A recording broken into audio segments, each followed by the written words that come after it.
There are 3 school nurses that currently serve Avery County Schools. Each nurse serves 3 schools. The nurse's name and the schools that she serves are located on your screen. Today we are going to talk a little about health conditions that you may encounter in the school setting. These include diabetes, asthma, seizures, and anaphylaxis. First of all, where is this information located? Information on students' health conditions can be located in red books at the front office of each school. Subfolders and lesson plans should contain identified health conditions of students. Some students also have emergency action plans or individualized health plans on file. First, we'll talk about diabetes. Diabetes is a serious disease in which the body cannot properly control the amount of sugar in your blood because it does not have enough insulin. The following is a video regarding how to take care of students with diabetes. Do you know me? Do you recognize me? Chances are, you've probably seen me around. On the outside, I look like every other kid you may know. But on the inside, I have type 1 diabetes. Diabetes is not contagious. You can't catch it from me. In fact, people don't know why some kids get type 1 diabetes and some don't. There is no cure, but we know the symptoms, and we can control it. And that will help keep me healthy and strong, just like you. So I bet you're curious. What is type 1 diabetes? An organ in your body called the pancreas produces an important hormone called insulin. Insulin is what turns the food you eat into energy, and we all know how important energy is to kids. But my body doesn't make any insulin, so when I eat, the sugar in my blood never turns into energy. The blood sugar levels just get higher and higher with no place to go. If left untreated, I could be at risk for organ damage. To my heart, liver, kidneys, and even my eyes. But don't worry. Luckily, there are ways I can add insulin to my body and keep my sugar levels normal, just like yours. Throughout the day, I check my blood sugar levels using a glucose meter. You may see me doing this in the classroom before I eat or begin any kind of strenuous exercise. Checking or testing involves taking a drop of blood, usually from my fingertips, and placing it on a special test strip in a glucose meter. Blood sugar levels are measured in milligrams per deciliter, and normal for someone with type 1 is usually between 80 and 180 milligrams per deciliter. Once I test my blood sugars, I know how much insulin I need to give. Kids like me usually need insulin shots several times a day. The exact number varies from person to person, but we take them at regular intervals every single day. Some kids use shots or insulin pens. It can hurt, but you get used to it. I use an insulin pump. It's the size of a cell phone, and I just slip it in my pocket. The pump gives me a small, steady dose of insulin through a plastic tube, which is attached to a small needle inserted into my skin. When I eat, I just push this button, and it gives me an extra amount of insulin. The insulin I inject goes into my system and helps my body change food into energy. Sounds simple, right? Not really. Sorry, I'm just a kid, not a scientist. Figuring out how much insulin I need depends on math and a lot of other different factors. They include how much I exercise, what I eat, my blood sugar level, my stress level, even how I'm growing. I play football, and when I play, I have to check my blood sugars before, halftime, and after the game. I like to have a sleepover with my girlfriends, but I have to be careful when I'm playing and having fun that I don't crash.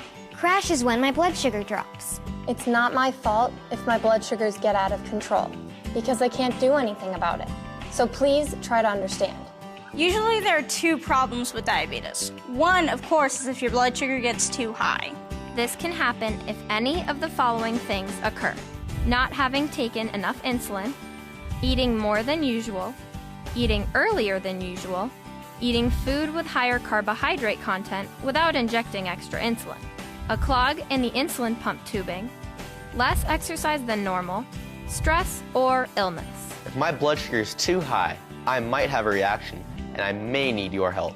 Now look, don't be afraid. The most important thing you can do is stay calm and help me find a solution.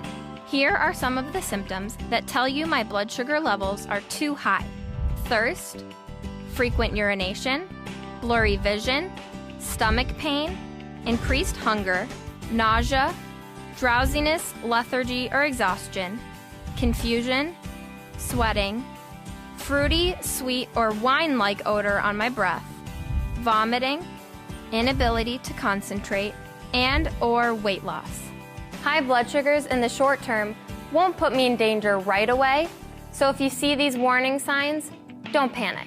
But if my blood sugar is high for an extended period of time, then we've got a major problem. Because of my diabetes, I have an emergency care plan that tells you what to do if I experience any problems relating to my blood sugar levels. It was prepared by my healthcare provider in conjunction with my family and school personnel.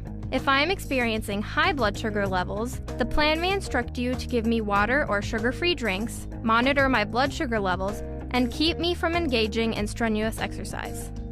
If you recognize my blood sugar levels are extremely high, immediately call my parents or a physician. Please don't mess around with it yourself. You should only inject additional insulin if specifically told to do so. The other problem I have is low blood sugar levels. Low blood sugars in the short term are much more dangerous because they can lead me to insulin shock. Low blood sugar levels occur when I have too little food or too much insulin in my system. Here are some of the reasons why I may have low blood sugar levels. Taking more insulin than needed for the type of food I ate, not eating or eating later than usual. Here are some symptoms to look for if you think my blood sugar may be going low. Dizziness, nervousness, personality change or irrational behavior, blurry vision, shakiness, nausea, crying, sluggishness, sweating, poor coordination, hunger, lightheadedness, irritability, drowsiness, erratic response to questions, inability to concentrate. If I tell you I don't feel well or that I think my blood sugar levels are going low, never ever send me to the nurse's office or anywhere alone. Always make sure I have someone to accompany me. It's important to refer to my emergency care plan and monitor my blood sugar levels as the plan suggests. You should always take action based on the readings and not just on how I may or may not be acting. Low blood sugar levels are considered anything below 70. In this range, some kids will start to show symptoms, while others may still feel perfectly normal. If there is no way to test my blood sugar level to see if it is high or low, always treat me as if it's low. Feed me. Give me something to eat or drink that contains carbohydrates or fast-acting sugar, and then test my blood sugar level as soon as possible. But if I start showing some really serious symptoms, you might need to give me a glucagon shot. Glucagon is something you need to give me if I can't eat food or drink liquid anymore. If I start to shake, lose consciousness, or experience convulsions, lay me on my side.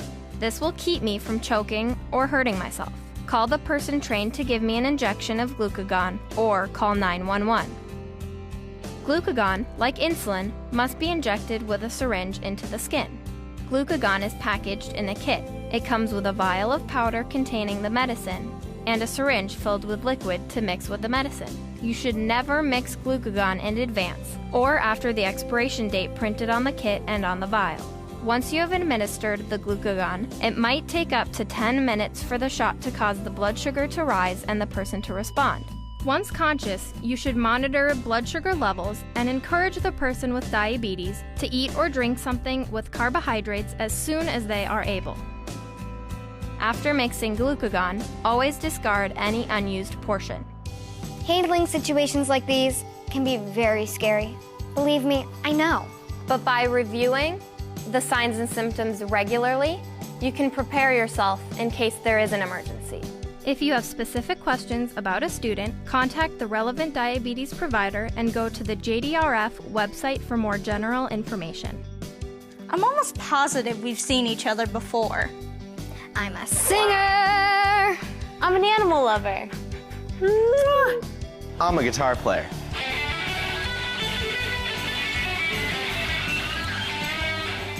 I'm a cyclist. I'm a lacrosse player. See, I'm a regular kid. I just have type 1 diabetes. But now you know what it means. So don't be afraid. Learn all that you can. And smile at me the next time you see me, because I'm just like you.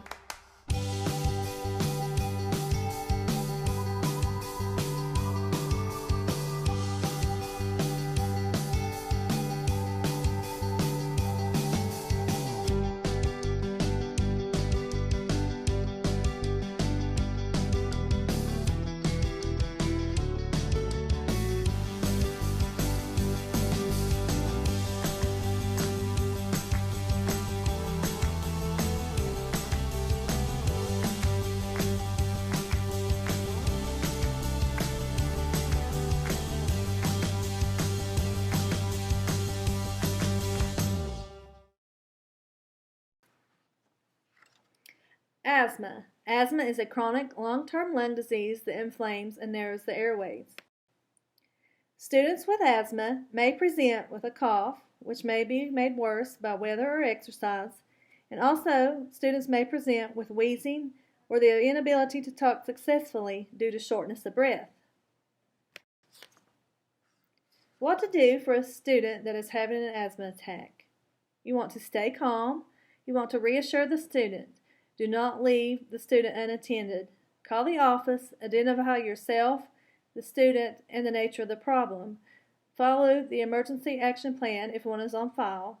And subfolders should indicate if a student self-carries an inhaler or has one located in the office. A call to 911 will be placed if the student cannot speak, the inhaler does not provide relief, the student's lips, skin, or fingernails look gray or blue, if the student is in severe respiratory distress, or if the student is losing consciousness. Seizures. A seizure occurs when there is abnormal electrical activity in the brain. Seizures may go virtually unnoticed, or in some cases, they may produce a change or loss of consciousness and involuntary muscle spasms called convulsions. Students with seizures often take medication to control or prevent seizure activity. But sometimes, even on medication, a breakthrough seizure can occur. A student may also have their first seizure at school. A student may not have a known diagnosis, and the seizure activity may be of sudden onset. So what do you do for a student that is having a seizure? You want to stay calm. Do not let others crowd the student. Move the student to a safe place. Never try to hold a student still or hold them down, and never put anything in the mouth of a student who is having a seizure. Call the office, identify yourself and the student. Be sure to observe the time and duration of the seizure. When to call 911? We'll call 911 if the student has had no previous history of a seizure. If a seizure occurs after a head injury, or if the student is pregnant. If the seizure lasts more than 5 minutes, or unless other is specified on the individual care plan. Allergic reactions. An acute allergic reaction is called anaphylaxis. This may follow an insect bite, bee sting, food ingestion, or medication intake. This reaction may be so severe it is life-threatening. Symptoms may include, but are not limited to, difficulty breathing, bluish or flushed skin color, the inability to swallow or talk, or swollen lips, tongue, nose, or eyes, or if the student has loss of consciousness. The student will deteriorate rapidly, and action must be taken immediately. What to do? If the student has a known allergy, this will be identified in the subfolder. Follow the plan of care for the student, which may include medications such as antihistamine or an EpiPen. For the unknown allergy, all students have an EpiPen and staff trained to administer them. Call the front office, identify yourself, the student, and the suspected problem. Be sure to know the location of the EpiPens as well as the AED in your school. Always remember that students Information is confidential, and always remember to follow your LEA policy. You are never alone to respond to emergencies. If an incident occurs, call the front office or send for help. Identify your location, student, and the nature of the situation. Stay with the student. Each school has staff trained to give medication and to respond to emergencies. Always remember, over-the-counter medications, as well as prescription medications, are only to be administered by trained staff. School-required paperwork must be on file prior to administering any medication to students. If you have any questions, please contact your school nurse.